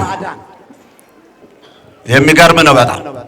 ይሄ በቤተ ክርስቲያን ያለው ተአምር እኮ ከዚህ የሚበልጥ አይደለም እኮ። ቅዱሳኑ በየጊዜው የተለያየ ክብር ይሰጣቸዋል እግዚአብሔር፣ እንደየማዕረጋቸው እንደየድካማቸው ክብር ይሰጣቸዋል እግዚአብሔር። አሁን ይሄ መጽሐፍ ቅዱስ ነው፣ ተአምር ነው ይሄ። የጻድቁ አቡነ ገብረ መንፈስ ቅዱስ ተአምሩ ከዚህ የተለየ አይደለም። ገድሉ ከዚህ የተለየ እኮ አይደለም። በተሰጣቸው ማዕረግ ቅዱሳኑ አዎ የተለያዩ ተአምራትን ይፈጽማሉ። ይሄ ደመወዛቸው ነው፣ ሀብታቸው ነው፣ ክብራቸው ነው። ይሄ ቅዱስ ጴጥሮስ አዎ ወያመጹ ሕሙማነ በአራታት ይላል። ሕመምተኞቹን ከቤት የማይወጡትን ሕመምተኞች በአልጋ ተሸክመው ያመጡ ነበር ይላል። ምን ለማለት? ቅዱስ ጴጥሮስ ሲያልፍ ጥላው እንዲያርፍባቸው ሳይዳስሳቸው ማለት ነው። ከዚህ የበለጠ ተአምር አለ? ይሄን ዓለም ይቀበላል እንዴ? ይሄ ዓለም ዶክተሮች፣ የዓለም ጥበበኞች ይሄን ይቀበላሉ እንዴ? አይቀበሉም እኮ። በቤተ ክርስቲያን ያሉ ተአምራት ከዚህ የተለዩ አይደሉም። በቃ ግን ክብራቸው የተለያየ ነው። የተሰጣቸው ክብር፣ የቅዱሳኑ ክብር የተለያየ ክብር ነው። በተለያየ ክብር ይገለጥባቸዋል፣ እግዚአብሔር ይገለጥባቸዋል። ሕሙማንን ከዚህ ሁሉ እንቅፋት አልፎ አላቀውም ከማለት አዎ አልፎ ለዚህ ክብር መብቃት የእግዚአብሔር ድጋፍ ነው እና ሕሙማንን በጥላው ያድን የነበረ ሐዋርያው ቅዱስ ጴጥሮስ መጨረሻ በጎቼን ጠብቅ፣ ግልገሎቼን ጠብቅ፣ ጠቦቶቼን ጠብቅ ብሎ መድኃኒታችን ኢየሱስ ክርስቶስ ይሄ ለሁሉም ሐዋርያት የተሰጠ ኃላፊነት ነው። ትወደኛለህን እያለ ጠይቆት ጌታ መጨረሻ ቅዱስ ጴጥሮስ እንደዛን ጊዜው አልፎከረም። ማን ይነካሃል? ማን ይሰቅልሃል? ከጎንህ ነኝ አላለም። ጌታ ሆይ እንደምትወደኝ እንደምንወደህ አንተ ታውቃለህ ነው ያለው። አዎ በሃይማኖት ውስጥ በቅቻለሁ ብሎ ራስን ከፍ አድርጎ መፎከር የለም። አዎ እግዚአብሔር በጎችን ግልገሎችን ምእመናን ናችሁ እናንተ ናችሁ ማለት ነው ጠብቅ፣ አሰማራ ተብሎ የተሰጠው ሐዋርያ ዛሬ የመጨረሻውን ስራውን የፈጸመበት በዚህ ሰሞን ግን በዚህ ዕለት ግን አንዳንድ ሰዎች አሉ። መቼስ ሰይጣን በሰው አድሮ ሰውን የሚያደናቅፈው እንቅፋት ሊገጥመው ነበር እኮ አሁንም ዛሬ በሮማ አደባባይ ነገ ልትገደሉ ነው፣ ልትሰው ነው፣ ልትጠፉ ነው ሲባሉ በዚህ በመንገዷ ሹለክ ሌላ ጊዜ ብዙ ስራ ትሰራለህ፣ ታምር ግዴል ወደፊት ትሰራለህ አሉና መከሩትና በስርጥ መንገድ ሾልኮ ሊሄድ ነበር ሐዋርያው። ለክፋት አይደለም፣ ቆይቶ ለማስተማር ነው። ጌታ ከለሜዳ ለብሶ መስቀል ተሸክሞ ወደ ሮማ አደባባይ ሲመጣ መንገድ አየው። ኩባ አዲስ አበባ መኑ ተሐወል። አዎ ጌታ ሆይ ወደ ማን ትሄዳለህ? አንተ የሄድክ አይደል ጥለህ፣ እኔ ዳግም ሮም ልሰቀል ነው የመጣሁት አለው። ይሄን ያደረገው ጌታ ለምንድን ነው? የጴጥሮስ ፕሮግራም እንዳይበላሽ ነው። ተመለስ፣ እኔ መስዋዕትነቱን እከፍላለሁ አለውና ከሄደበት ተመልሶ በፈቃዱ እጁ ሰጥቶ መስዋዕት ይው ነበር። እንደ ጌታዬ እንኳን አትስቀሉኝ። አዎ ቅዱስ ጴጥሮስ 3000 ሰው በአንድ ቀን ስብከት ያሳመነ በጽርሐ ጽዮን ታላቅ ስራውን ጨርሶ የፈጸመ ነው። ሁለተኛ ቅዱስ ጳውሎስ ብሉይ ኪዳንን በብሉይ ኪዳን የሚያምን ወንጌልን የሚቃወም ክርስቶስን የሚቃወም ሐዋርያ የነበረ ነው እና አዋቂ ነው። ለብሉይ ኪዳን ቀናኢ ነው። ክርስቲያኖችን ሲያሳድድ ሲያባርር ነበር። ቅዱስ እስጢፋኖስ ሲወገር ወጋሪዎቹ ሄደው ቅዱስ እስጢፋኖስ በድንጋይ ቀጥቅጠው እስኪሚገሉ ድረስ ልብስ ይጠብቅ የነበረ ነው ሐዋርያው ቅዱስ ጳውሎስ። ከዚህ በኋላ እግዚአብሔር ግብረ ሐዋርያት ምዕራፍ 9 ላይ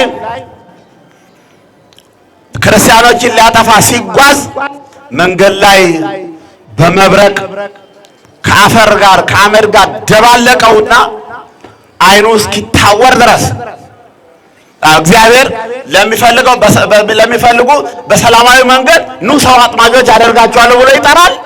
እንደገና ደግሞ ከአመድ አደባልቆም ይጠራል። አዎ አመድ አስግጦ ይጠራል።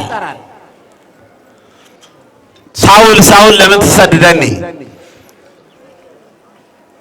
ሳውል ሳውል ለምን ታሳድደኛለህ አለው። ማን አንተ?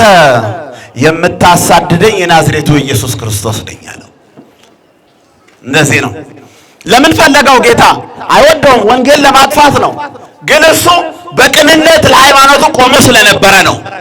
ለዛ ለወጣበት ለኦሪት እምነት ጸንቶ የቆመ ኦሪት እንዳጠፋ ሃይማኖቷ እንዳጠፋ የሚል አስተሳሰብ ስለነበረው እግዚአብሔር ጠራውና የራሱ መሳሪያ ለማድረግ በድንጋይ በአመድ ውስጥ ደባልቆ አይነ ስውር አድርጎት ጠራው።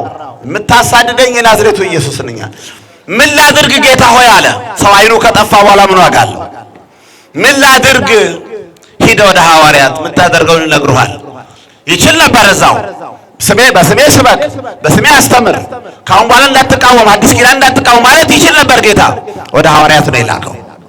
ስልጣን ተሰጥቷቸው ወሀቦሙ ስልጣነ ዘከማሁ ይስሩ ወይፍቱ ኩሎ ማይሰራ አመፃ፣ እንዲፈቱት ጸሎት እንዲያረጉለት ወደ ሐዋርያት ሄዶ ጸሎት ተደርጎለት ከዓይኑ ላይ ክርስቶስን እንዳያውቅ ዘግቶት ደፍኖት የነበረው የብሉይ ኪዳን መርገም ከላዩ ላይ ወጥቶ ጠፍቶ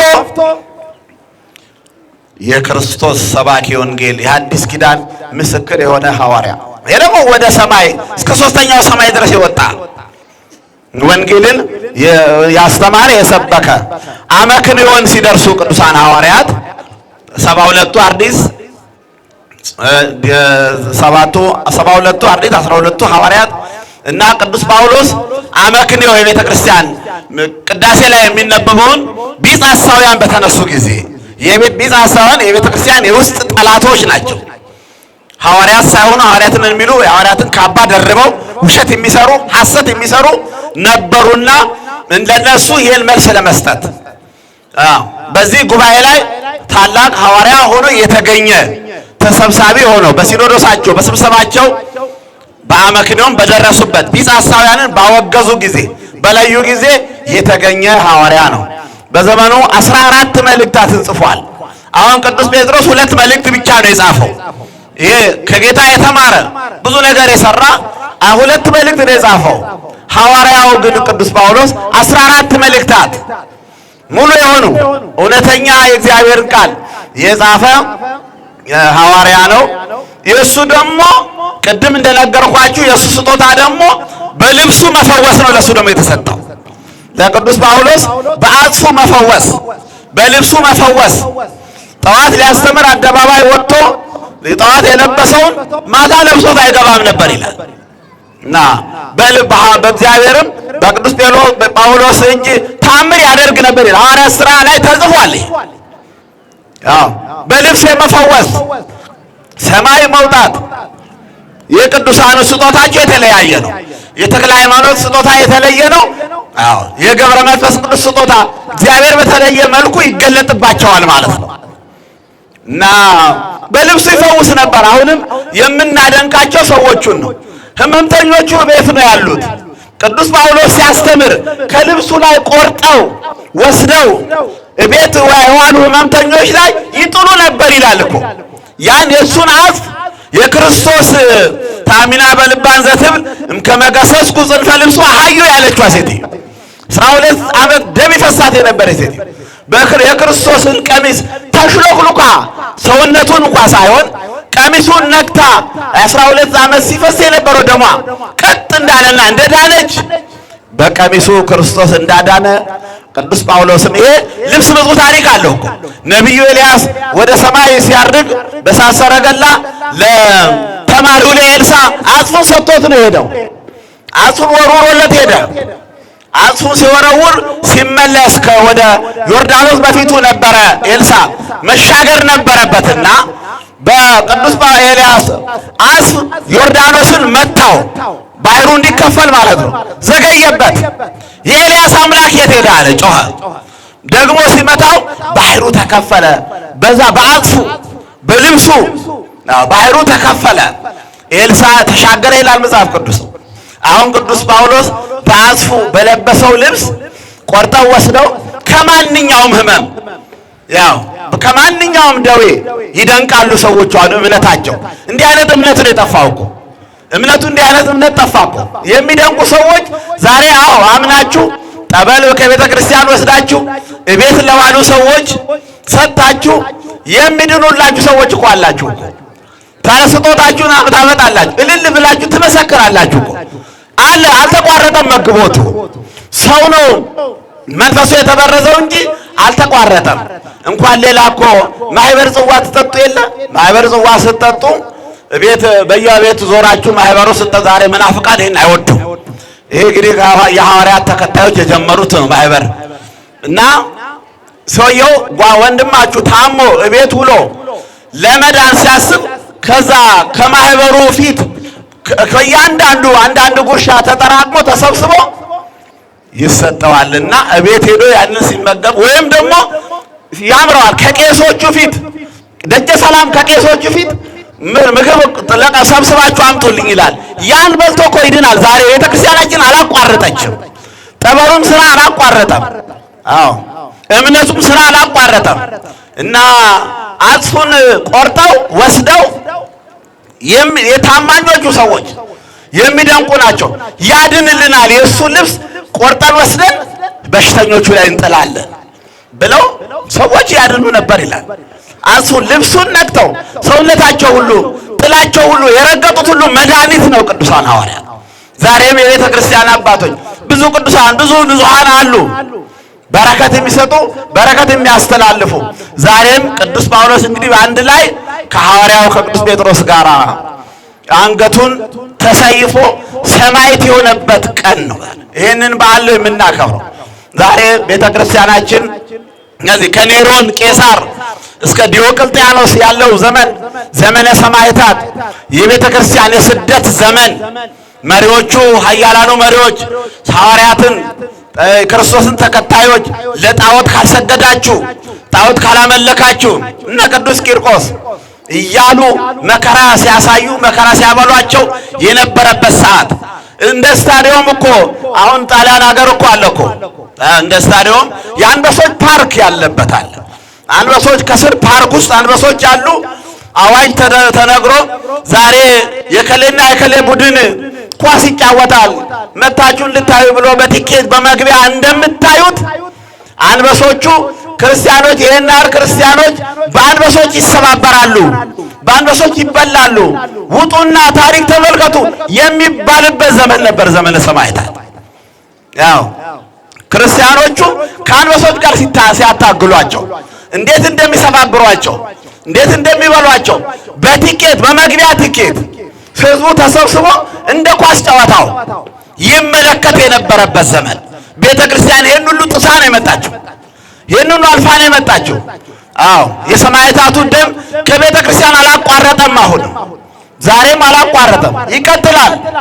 አዎ አለ እያየነው ነው፣ እየሰማነው ነው። እኛ እንግዲህ በዚሁ ርዕስ ውስጥ ተሳታፊ እንድንሆን ሃይማኖታችን እንድንጠብቅ ያስፈልጋል። ዛሬ ሮም አባቶቻቸው ቀደምት አባቶቻቸው ክርስቶስን አንፈልግም፣ ክርስቶስን አናመልክም፣ ስሙን አትጥሩብን፣ ከዚህ ወጣችሁ ሂዱ ሲሉ በነበረበት ዘመን ላይ ዛሬ ቅዱስ ጳውሎስን ቅዱስ ጴጥሮስን ክርስቶስን በመቃወም ነው መስዋዕት ያስከፈሏቸው፣ በሰይፍ የገደሏቸው ክርስቶስን በመቃወም ነው አባቶቻቸው። ዛሬ ያሉ ልጆቻቸው ግን ቁልፉ እኛ እጅ ነው ይላሉ። ይገርማል በጣም የመንግስተ ሰማያት ቁልፍ ሮም ነው ያለው ይላሉ። ያሳፍራል። አሳፋሪ ታሪክ ነው በጣም። ቁልፉ ሮም ነው ያለው። አባቶቻቸው ሐዋርያትን የገደሉ ናቸው። እንደሱ ደግሞ ቁልፍኛ ጋር ይባላል እንዴ? ሐዋርያው ቅዱስ ጴጥሮስ ቁልፉ ተሰጥቶታል። የመንግስተ ሰማያት ቁልፍ ተሰጥቶታል። እና እኛ ጋር ነው የሞተው፣ ቁልፉ እኛ ጋር ነው። የገዳይ ልጆች ይሄ ታሪክ ቅሰታ ነው። አያስኬድም እኮ። እና አባቶቻቸው ሐዋርያትን ተቃወሙ። አሻሽለው ደግሞ ክርስቶስን ሁለት ባህሪ ያሉ ሰዎች ክርስቶስን ሎቱ ስብሐት ፍጡርና አምላክ ያሉ የለያዩ ሁለት ባህሪያት የሰጡት ሰዎች ቁልፉ እኛ እጅ ነው ይላሉ። ያሳፍራል በጣም ይሄ። የሐዋርያት ደም አልደረቀም እኮ እዛ የፈሰሰው። የቁልፉን ባለቤት ገሎ ቁልፍ በግድ ይነጠቃል እንዴ? ቁልፍ እኮ በግድ አይነጠቅም። ምናልባት ሰው ቤት ገብቶ ሌባ ሰውየውን ገሎ ቁልፉ ሊነጥቅና ቤቱን ሊዘርፍ ይችላል። የመንግስተ ሰማያት ቁልፍ ግን አይነጠቅም። የረቀቀ ነው፣ የሚጨበጥ አይደለም እኮ፣ የሚያዝ አይደለም። ስልጣን ነው፣ የሚያዝ አይደለም። የማሰር የመፍታት ስልጣን ቁልፉ እኛ ጋር ነው ያለው። ዓለም ቢደክም አሉ በእኛ በኩል ካልሆነ መንግስተ እግዚአብሔር አትገቡም አሉ። ያሳዝናል በጣም። ያው እኛ ደግሞ ምን እንላለን? ልክ አይደላችሁም፣ አባቶቻችሁ ሐዋርያትን ገለዋል፣ ክርስቶስን ተቃውመዋል። ስለዚህ ጊዜ ተመቸን ብሎ ቁልፍ ይዘናል ማለት አይቻልም። በተጨማሪም የኢትዮጵያም ደምም አለባት ሮም የምናውቀው ታሪክ ነው። አራቱን ማዕዘን ጣሊያን ፋሺስት ኢትዮጵያን ለማጥፋት በመጣ ጊዜ እንደ እግዚአብሔር እንደራሴ የሚታየው ፖፕ ታንኩን መድፉን አራት ማዕዘን ባርኮ የተቀደሰ ዘመቻ ማን ላይ ኢትዮጵያውያንን ለመግደል ለምትሄዱት ይቅናችሁ ያለ ቁልፍ የያዘ ሰው ይሄን ይላል እንዴ? የመንግስተ ሰማያት ቁልፍ የያዘ ሰው ይሄን ይላል እንዴ? የውሸት ምልክት ነው። ቁልፉ አለመኖሩን የሚያሳይ እኮ ነው። የተቀደሰ ዘመቻ ኢትዮጵያውያንን ለማጥፋት ሀገር ለመውረር፣ ለማስገደል፣ ለመግደል መስቀል የያዘ አባት ምዕመናኑን ይባርካል እንጂ ታንክና መድፍ አንባርክም እኛ። ክላሽና ምንድነው ብዙ ስም አላቸው። ስናይፐር ምናምን ብዙ መሳሪያዎች መጥተዋል። የድሮ መሳሪያዎች እነ ቤልጂክ እነ ወጀግራ እነ ምንሽር ነበሩ። እነዚህ ሽማግሌዎቹ ያውቁታል። እነሱ ተሽረው አልፈዋል። አሁን አንባርክም እኛ። የሃይማኖት ሰው ታንክ ባርኮ ሂዱና ሰዎቹን ግደሉ አይልም። ጠይቀዋል እኮ በኔ ባለሁበት ዘመን የሚኒሊክ ሐውልት ይፍረስ ተብሎ ተጠይቋል እኮ። ካሳን እንስጣችሁ ተብሏል እኮ።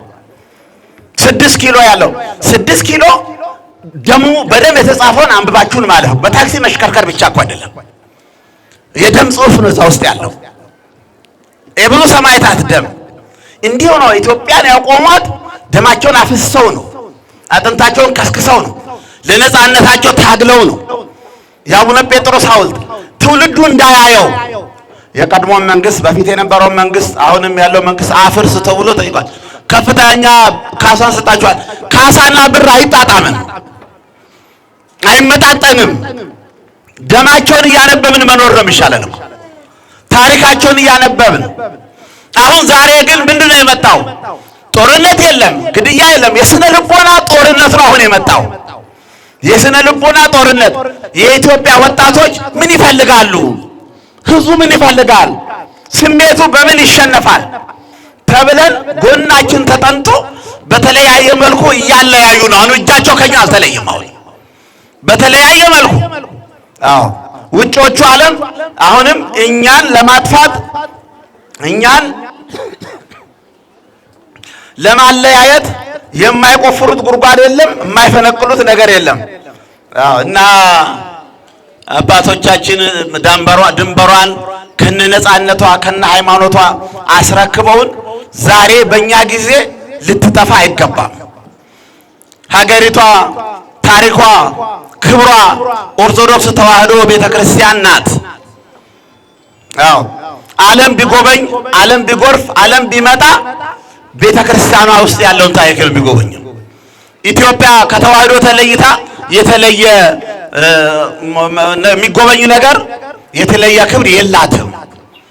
ይሄን ለማለያየት ይሄን ለማጥፋት በተለያየ መልኩ ነው አሁን በየመንደሩ በጥቃቅን ነገር በተለያየ መስመር ታሪካችንን ሊያበላሹ የመጡ ሰዎች አሉ። እኛ ማንንም አንቃወምም። እኛ ተቃውሞ አይደለም የምንሰብከው፣ ግን አትንኩን ግን እንላለን። ቤተክርስቲያናችን አትንኩ። ከኛ አሁን እዛ የተሰብስቦ የሄደ ሁሉ ከኛ ኮብልሎ የሄደ ነው።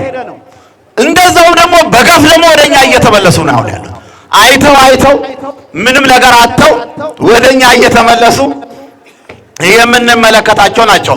እና እንግዲህ ይሄ ትምህርት የነዚህ ቅዱሳን ሐዋርያት ሕይወት እኛንም የሚያስተምረን ነገር የመጀመሪያው ሰማዕታት ክርስቲያን ማለት በራሱ ሰማዕት ማለት ነው። ክርስቲያን የተዋህዶ ኦርቶዶክስ ተከታይ ማለት ሰማዕት ማለት ነው። ሰማዕት ማለት ምን ማለት ነው? ሰው የዋለበት የማይውል ሰው የሚናገረውን የማይናገር ክፋት የማይሰራ ተንኮል የማይሰራ ይሄ ሰማዕትነት ነው ማለት ነው። ለእግዚአብሔር እንግዲህ የመጀመሪያው ሰማዕትነት ከየት ይጀምራል? ራስን ማሸነፍ ነው የሚያስፈልገው። ክርስቲያን የሆነ ሁሉ ራሱን ማሸነፍ ያስፈልገዋል። ራሳችን መቆጣጠር ይኖርብናል። መታረዱ፣ መታሰሩ፣ መጎስቆሉ፣ ገደል መጣሉ፣ በእሳት ማቃጠሉ ቦታ የለውም እኮ። እኛን ካሸነፍን እኛ ሌላው ይሸነፋል። የፍላጎቶቻችን የተለያዩ አስተሳሰቦቻችን ይሄን ማሸነፍ ሰማዕትነት እኮ ነው። ሩቅ ሳንሄድ እዚሁ መካከላችን በኑሯችሁ መካከል ራስን መቆጣጠር ነው የመጀመሪያው ሰማዕትነት። ይሄ ነው ራስን መቆጣጠር መታረድ ማለት እኮ ነው። ሰው ያለበት አለመዋል፣ የእግዚአብሔርን ሕግ አለማፍረስ ይሄ ነው። ከሱስ መራቅ ሰማዕትነት ነው። እዚሁ መካከላችን ነው ስራው ያለው። ከሱስ መራቅ። የተለያዩ ሱሶች ተይዘዋል ወጣቶቻችን በአሁኑ ሰዓት በተለያዩ ሱሶች በተለያዩ መንገዶች እየተሰራብን ነው። በተለያዩ እንደ ቻርልስ ዳርዊን የሱ ሐሳብ እየተሳካ ነው መሰለኝ። ሰው መደዴ እንዲሆን ዝም ብሎ ከእንስሳ በታች ሆኖ እንዲኖር፣ አዎ እግዚአብሔርን እንዳያስብ፣ በጎ ነገር እንዳያስብ፣ ይሄ በሙሉ እየተሰራብን ነው በተለያየ መልኩ። አንድነታችን ነው የሚያስፈልገን አሁን አብረን መሆን፣ ሃይማኖታችንን መጠበቅ። ሌላው በጋብቻ ጸንቶ መኖር እኮ ሰማዕትነት ነው። ጋብቻችሁ በቀደም ዮሐንስ በወሌም ተናግሬዋለሁ። ይሄን ትምህርት ሰማዕትነት ነው። አንድ ለአንድ በሕግ መኖር ሰማዕትነት ነው። ጋብቻን ጠብቆ መኖር መታረድ ብቻ አይደለም። ጽድቅ እኮ ጫካ መግባት ብቻ አይደለም። ሰማዕት ጫካ ገብቶ መታረድ መገደል ብቻ አይደለም። በራስ ውስጥ ያለውን ኑሮ ማሸነፍ፣ ማሻሻል፣ ከሱስ መራቅ፣ ጋብቻን ማጥናት፣ ሃይማኖተኛ መሆን፣ ስለ ስሙ መመስከር በሚያስፈልግበት ሰዓት ወደ ኋላ ማለት አያስፈልግም። አዎ በዚህ ዘመን ብዙዎቹ ቀድመውናል። በቤተ ክርስቲያናችን የበሻሻ አቡነ ገብረ መንፈስ ቅዱስ ታሪክ ሁላችሁም ታውቃላችሁ። ሰማዕታቱ እኛው በዚህ መካከል አልተቋረጠም። በቤተ ክርስቲያን ሰማዕትነቱ አሁንም አልተቋረጠም። አዎ ገብረ መንፈስ ቅዱስ አባታችን ሊያከብሩ ሄደው የአክሊል ክብር ያገኙ ምእመናን፣ መንግስተ እግዚአብሔርን የወረሱ ምእመናን በጣም ደስ በሚል ሁኔታ እንደገና ደግሞ ከገደሏቸው በኋላ ቤንዚን አልከፍክፎ ስጋቸው ሲነድ ተቀርጾ አይቻለሁ። እንዲህ አቃጥለው ከገደሏቸው በኋላ አሁን በዘጠናዎቹ ውስጥ ያለው 97 98 ውስጥ ያለው ያው በሻሸመኔም ተደግሟል። ተደግሟል። ሁላችሁ የምታውቁት ነው። ያው ብዙዎቹ መስዋዕት ሆነዋል። እኛም ቢያጋጥመን ደስ ይለናል። አልሄድንም እንጂ እዛ እኛም ቢያጋጥመን ከኛ ውስጥ በመነጨ ፈተና የተፈጠረ ፈተና ነው። ሄደው ከኛ ከቤተ ክርስቲያን የወጣ ፈተና ነው የሻሸመኔ ግድያ። ከኛ ውስጥ የበቀለ ከኛ ውስጥ የወጣ በይቅርታ ተስማምተናል። አሁን ትምህርቱ አይቀርም። ምን ይደረግ ታዲያ? ሰዎች ታስረዋል። አሁንም ሰዎች አልጋ ላይ ውለዋል።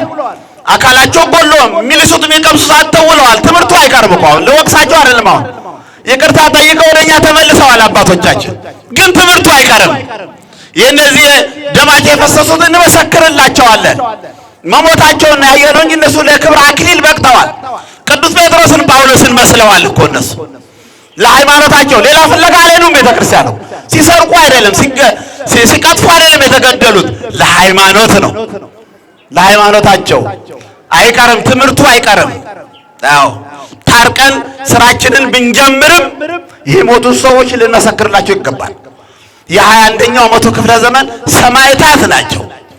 አዎ በሌላስ እዛ ውጭ ሀገር የተገደሉ ወጣቶች አይታችኋቸዋል። እንጀራ ፍለጋ ሄደው አዎ ያልፍልናል እናገኛለን ብለው ሄደው ለምንድን ነው የተገደሉት? ሃይማኖታችሁን ለውጡ፣ ክራችሁን ቁረጡ ተብሎ መስቀሉን የነከሰው አይታችኋል። ሲገደል መስቀሉን ነክሰው ወጣቶቻችን አለ ሰማዕትነቱ። ዛሬም አልመሰክር ብለን ነው እንጂ ብንመሰክር ሰማዕትነቱ አሁንም አለ ሞልቷል። ግን ከነገ ዛሬ ሃይማኖት እንዳይነካ ነው ቁም ነገራችን። ቤተ ክርስቲያን በሃይማኖት ጉዳይ በሚመጣ ጉዳይ ላይ አባቶቻችን ቅዱስ ሲኖዶስም ግንባር ቀደም ነው የሚሆነው፣ ወደ ኋላ የሚል የለም። አዎ ስለ ሰላም ግን ብዙ ነገሮች መስዋዕት ይከፈላሉ። ሰላም ለማግኘት ብዙ መንገዶችን ማሻሻል፣ በዚህ ብንሄድ ሰላም እናገኛለን፣ በዚህ ብንሄድ እንዲህ ሰላም እንሆናለን የሚለው አማራጭ ነው እንጂ የግዱ ዕለት የትክክለኛው መስዋዕትነት ዕለት ሲደርስ ማንም ወደ ኋላ የሚል የለም። የክብር አክሊል ሊያመልጠን አይገባማ። እግዚአብሔር እኔ ተወልጄ እስካሁን ድረስ ሲያገለግለኝ ነው የኖረው። እግዚአብሔር እኮ እናንተም ተወልዳችሁ ከማኅፀን ጀምሮ አገልጋያችሁ እያንዳንዳችሁ አገልጋይ እኮ እግዚአብሔር እኮ ሲያገለግለን ኖሮ እኛ ለአንድ ሰዓት እንዳልመሰክርለት ነው እንዴ? ለአንድ ደቂቃ ምስክርነት ልንነፍቆ አይገባም እኮ። አዎ ሃይማኖታችንን ልንጠብቅ ይገባል። ቤተክርስቲያናችሁም ልትጠብቁ ይገባል። እንግዲህ መጽሐፍ የሚለው ግሩማን መላእክት ወይብልዎሙ እገሌ ወእገሌ እገሌ እገሌ የማይባሉ ከሥላሴ መንበር ሲር የሚፈልቁ ግሩማን መላእክት አሉ ተብሏል። በሥላሴ ዘንድ ይሄ ነው።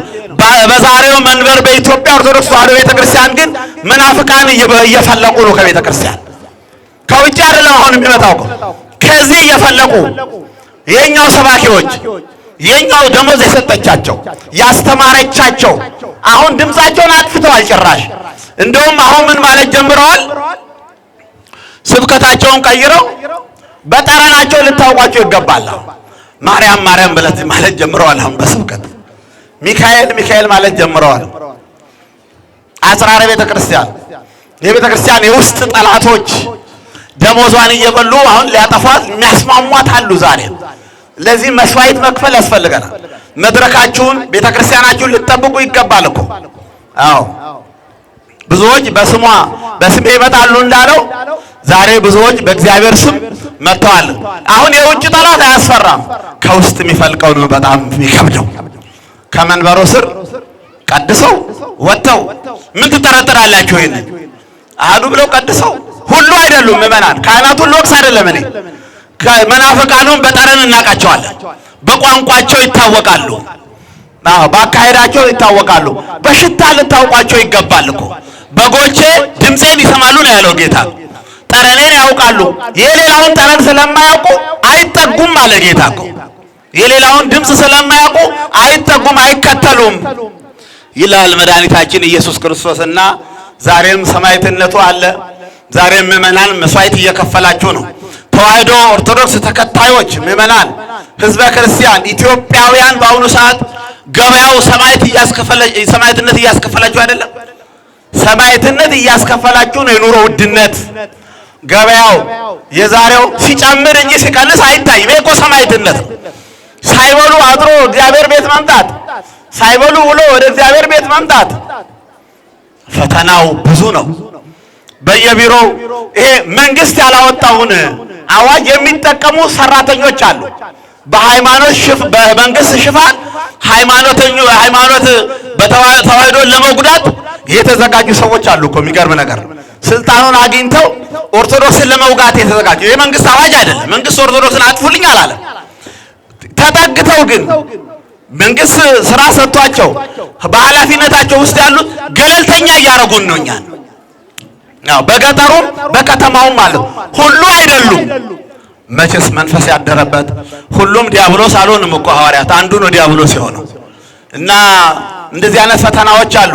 በየቢሮ የሥራ ገለልተኝነት፣ አዎ ስራ ያጣችሁ የተባረራችሁ ጭማሪ እንዳይጨመር ሲደረግባችሁ የሁሉ ሰማዕትነት። ይሄን የሚያደርጉ ሰበብ የሚፈልጉ ጭማሪውን ላለመጨመር እድገቱን ላለመስጠት በየቢሮው ሰበብ የሚፈልጉ ሰማዕትነት እንደነዚህ እንደነ ዲዮቅልጥያኖስ የሚታዩ የግል ፍላጎት ያላቸው ሰዎች ቤተክርስቲያንን እየጎዷት ነው።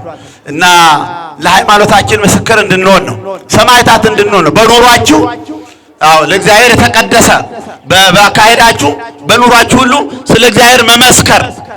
አዎ በአፍ ብቻ አይደለም የሚመሰከረው፣ ደም ማፍሰስም ሲመጣ ይመሰከራል። ሐዋርያት ይህን አድርገዋልና ምስክሮች እንድንሆን ነው።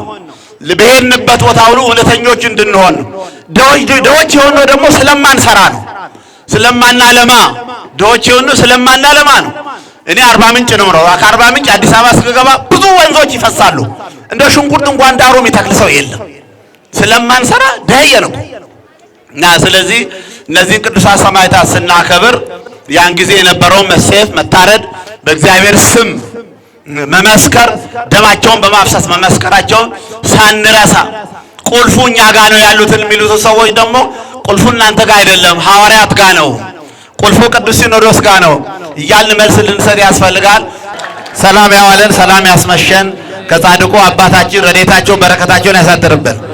ቅዱሳን ሐዋርያት ብርሃናት ዓለም ጴጥሮስ፣ ጳውሎስ ረድኤታቸውን፣ በረከታቸውን፣ ጥባታቸውን ለሃይማኖት ጭካኔ የሰጣቸው አምላክ ለኛም ለሃይማኖታችን ጨካኞች እንድንሆን እንድንጠብቅ ሃይማኖታችንን የእግዚአብሔር አምላካችን ፈቃዱ ይሆንልን። እመቤታችን ቅድስት ድንግል ማርያም በሐዋርያት መካከል ተገኝታ ስጸልይ የነበረች ምዕራገ ጸሎታቸውን ታሳርግ የነበረች ሐዲስ ኪዳናችን ወላዲተ አምላክ ሐዲስ ኪዳን ድንግል ማርያም ናት። ክርስቶስ በሷ ተገልጦ ነው ሥጋዬን ብሉ ደሜን ጠጡ ያለው። ሐዲስ ኪዳኗ ወላዲተ አምላክ ናትና እመቤታችን ሀገራችን ኢትዮጵያን ተዋሕዶ እምነታችን ከፈተና ትጠብቅልን። አምላካችን ኢየሱስ ክርስቶስ የሰማነውን በዝን ልቡናችን ይጻፍብን፣ ከቅዱሳን ረድኤት በረከት ያሳትፈን፣ ሰላም ቀን ያውለን፣ በዓሉን የበረከት በዓል ያድርግልን። አምላካችን ቅድስት ተዋሕዶ ሃይማኖታችን አስፋልን፣ ምእመናንን በሃይማኖት አበርታልን። የሰላም አምላክ ሰላምን ስጠን።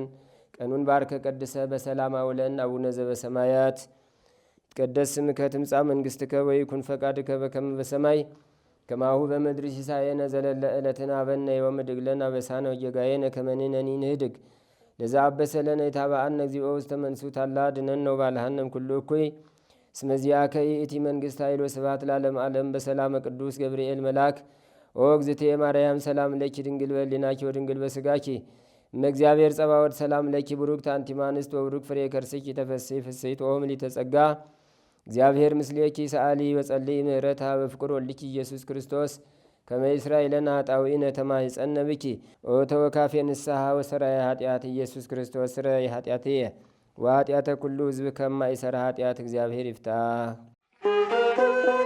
ንቁ ሚዲያ ለተመልካቾቹ ከሚያደርሳቸው ዕለታዊ ሳምንታዊና ወርሃዊ ዝግጅቶች መካከል የየዕለቱን ስንክሳር ወርሃዊና ዓመታዊ የቅዱሳን ገላትና ድርሳናትን በኢትዮ ማህበር የዩቲዩብ ቻናል ያቀርባል። የየዕለቱን ስንክሳር ባሉበት ሆነው በማድመጥ እንዲሁም ወርሃዊና ዓመታዊ የቅዱሳንን ዜና ሕይወታቸውን በማድመጥ ከቅዱሳኑ በረከትና ረድኤት እንዲያገኙ ንቁ ሚዲያ የሁል ጊዜ ምኞቱ ነው። በየዕለቱ የሚለቀቁ ዜና ቅዱሳንን ላይክ፣ ሼርና ሰብስክራይብ በማድረግ አገልግሎቱን ይደግፉ። ንቁ ሚዲያ ርቱ የቤተ ክርስቲያን ልሳን